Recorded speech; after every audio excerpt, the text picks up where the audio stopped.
Thanks, Tara. I'm Anna Layton, and welcome to the first segment of Cowboy Media, where we take a look at Oklahoma State athletes off the courts and on social media. Let's start by looking at the OSU Athletics Instagram. On February 8th, many of our athletes from football to golf attended Night to Shine. This event is sponsored by the Tim Tebow Foundation and is a prom night for those with special needs ages 14 and up. This event is hosted simultaneously on one night in 537 churches in all 50 states and 16 countries all around the world. Now, I love seeing all the different teams coming together for such a great cause. And speaking of love, on February 14th, some cowboys and cowgirls visited the West Haven Nursing Home to pass out Valentines. It's so sweet to see our athletes spreading love and smiles all throughout Stillwater, and I'm sure the patients were so excited to receive their Valentines. Now, let's head over to Twitter, where the Cowgirl softball team was soaking up the sun in Clearwater, Florida. The Cowgirls spent the weekend at the St. Pete Clearwater Elite Invitational and were able to head to the beach before returning home. Must be nice to escape the cold temperatures of Stillwater for a few days. I know I would have enjoyed it. Well, that wraps up this week's Cowboy Media. Make sure you tune into the upcoming Poke Reports and catch what the Oklahoma State athletes are up to. Back to you, Tara.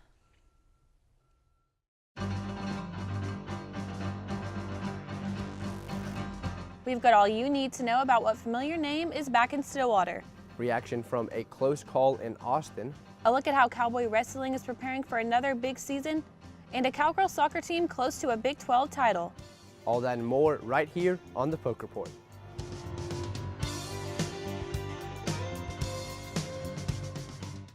Welcome to the Poke Report. I'm Brian Schroll. And I'm Emma Stamps. We have a lot of OSU sports news to catch you up on, and our first story is about who will be back on the sidelines right here in Gallagher-Iba Arena. That's right, Cowboy basketball has another new coach, and the last name might just ring a bell or two. Alexis Winston has the story on this former Cowboy coming home. Sutton. S-U-T-T-O-N. A name Oklahoma State is more than familiar with. Legendary head coach Eddie Sutton, his son Sean Sutton, and now the youngest of the bloodline, Scott Sutton. On October 22nd, OSU head basketball coach Mike Boynton announced the hiring of Scott Sutton, the winningest coach in Oral Roberts history and a former Cowboy. As a head coach vet of 18 seasons, his numbers aren't too shabby. 328 wins to be exact. He also led the Golden Eagles to 8 postseason appearances, including 3 NCAA tournament bids and a few other accomplishments. Coach Scott Sutton had a few moves on the hardwood as well. He played for the Cowboys under his father Eddie from 1992 to 94. He played in 63 games and became arguably the most efficient guard in program history. He left Stillwater holding the single season and career record for assist to turnover ratio. His eye is on a new prize, however, as he is living his dream. That is guiding this team to success. When Coach Boynton called me, and it was a no-brainer. I have so much confidence in Coach Boynton. I'm looking forward to doing everything I can to help him and our staff and our players have the most success we can have.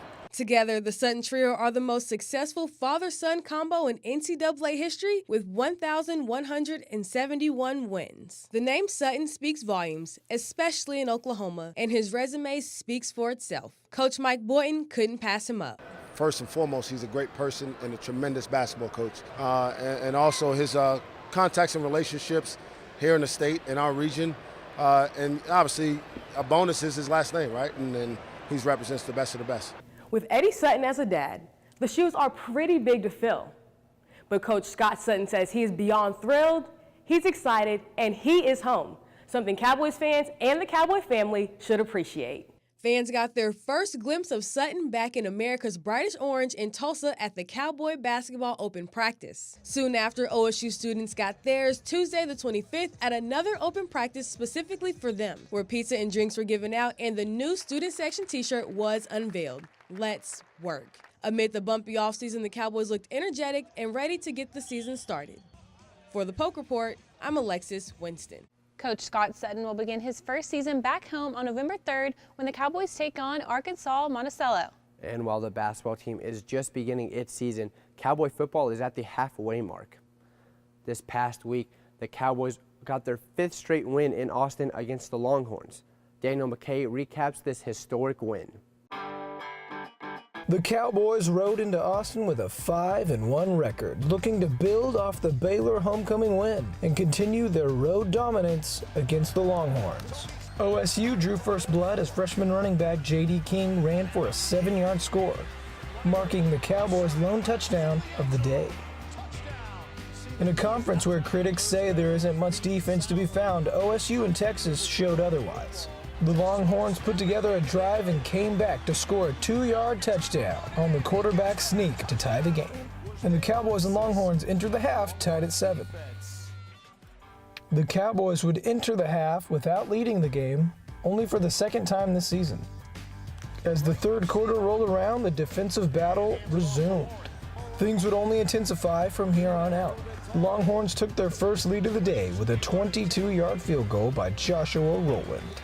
With a few more defensive stops, the game would go into the fourth quarter.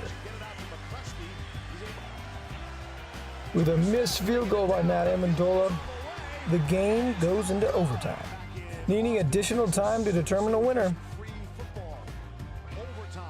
Matt Amendola going from mistaken player to playmaker to gain the lead for the Cowboys in overtime.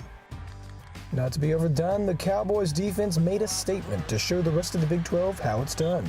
The freshman quarterback Sam Ehlinger throws the ball into the end zone, but to the wrong team. The critical miscommunication helps the Cowboys narrowly escape with their 5th consecutive road win in Austin, the most ever by a Longhorn opponent. After the game, Coach Mike Gundy said the defense was the reason the Cowboys came away with the win. No question, it's the best game our defense has played by far. The Cowboys will play back-to-back away games as they take on West Virginia on Saturday. For the Poke Report, I'm Daniel McKay. Man, that really was a nail-biter, but the Pokes were able to pull out the win and improve to 3-1 in conference play. Now let's take a look at another team that's making headlines. Cowgirls soccer is at the top of the Big 12 after beating both Kansas schools. Friday afternoon, OSU took down Kansas State at Cowgirls Soccer Complex. The Wildcats found the net first with a header goal by Avery Green at the 5th minute mark. OSU would respond, however, in the 16th minute when Charmaine Morgan got her 4th goal of the season, and the game was tied at 1-1. The Cowgirls took the lead when Anna Beffer scored at the 22nd minute. In the second period, 3 yellow cards were given out, but not a single shot would go in the net. OSU went on to win 2-1. The game got a little bit crazy and physical towards the end, but our kids hung in there, and especially after giving up the early goal, I was proud of how we came back to get the 2 goals at halftime. We could play better, we know this. We had a lot of chances to put that game on ice, but we didn't do it. But like I said to the girls after the game, you never apologize for winning. You take any win in the Big 12 you can get and you move on. Sunday was senior day for the 19th ranked Cowgirls. All of the scoring in the match came after intermission, but OSU did not need long to find the net in the second half. In the 49th minute, Haley Woodard gained control of the ball in the box, beat the keeper, and then delivered a shot to the far post to put the Cowgirls up by 1. The goal marked Woodard's team-leading 7th of the season. The Jayhawks would get the equalizer 5 minutes later, but OSU answered just 52 seconds later when Kim Rodriguez delivered a perfect ball, and Trustfield was there to head it in for her first goal of the season, putting the Cowgirls up 2-1. Anna Beffer sealed the win when she chipped in the ball, and the Cowgirls won 3-1. Happy, I'm so excited. I cannot even describe it. I'm so happy right now. Getting the win on Senior Day, that's just perfect. And I get to score a goal too, so it was just awesome. With that win, the Cowgirls improved to 14-2 on the season with a perfect 9-0 showing on their home field. The Cowgirls are 7-1 in conference play, and a win or a tie in Austin this weekend would guarantee a conference title. The Cowgirls have been able to find success despite construction going on around the stadium during games and practices. That's right, and the new stadium will be named after a special donor. Brady Moore tells us how someone outside the lines can have a big contribution on the field.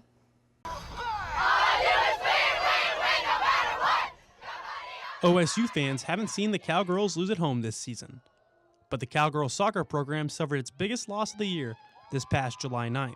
Neil Patterson, co-founder and CEO of Cerner Corporated and a principal owner of Sporting Kansas City, died at the age of 67 after fighting soft tissue cancer. I mean, I'd probably just say that he loved Oklahoma State, and that is evident. He was a gentleman, and he was a giving person who just loved Oklahoma State. Patterson was also a member of Pi Kappa Alpha at OSU, and he gave back to his fraternity when he contributed $8 million toward the construction of its new house.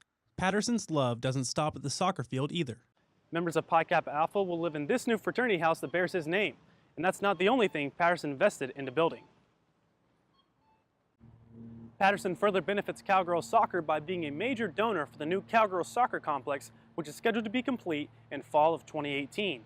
Although Patterson is gone, his impact on Cowgirls soccer won't disappear. OSU plans to name its new stadium after him. You know, the stadium's going to be beautiful. It's going to be, one of the best in the Big 12, and for him to just, put a lot of, his personal money towards that and hopefully help us continue to build and, represent the university. And, obviously it's something that he's proud of, and hopefully we can continue, to make him proud and the university proud.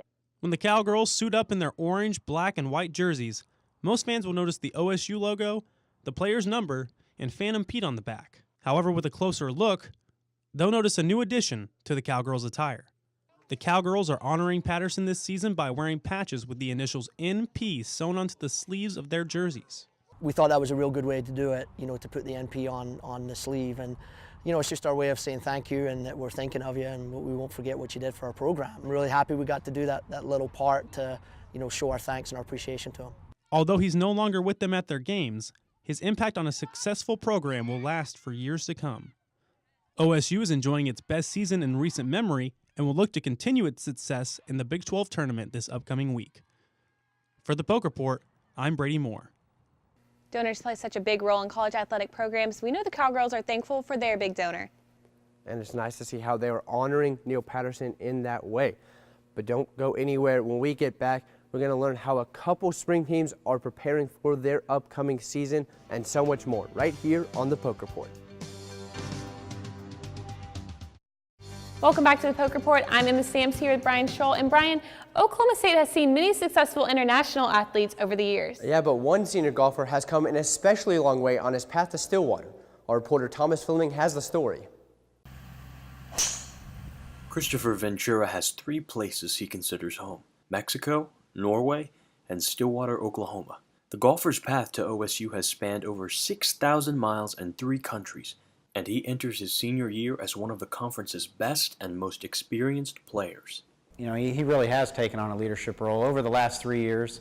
Over that entire time, he's probably been our best player. Came in as a freshman, but he was very experienced. Had already played the World Amateur, representing his country, had played around the world, a lot of big-time events. Ventura was born in Pueblo, Mexico, where he grew up speaking Spanish. As a young teenager, he moved to Norway with his family and had to learn Norwegian. Now at OSU, the trilingual player has had many opportunities to use all 3 languages. We go to tournaments where I meet players from Spain or Mexico and I speak Spanish to them, and then calling home I speak Spanish with my dad, Norwegian with my mother, or just, vice versa. And Ventura isn't just known for his languages. After being named an All-American in 2016, he was placed on the wall behind me alongside some of the greatest golfers in OSU history. He also hopes to represent the Swinging Pete once he graduates and becomes a professional. It's a big confidence booster to see yourself up there with some of the names that have been here at OSU. Right now I'm trying to get as ready as possible. This last year, give it 100%, and then when I make that decision to turn pro, then it shouldn't be that big of a deal.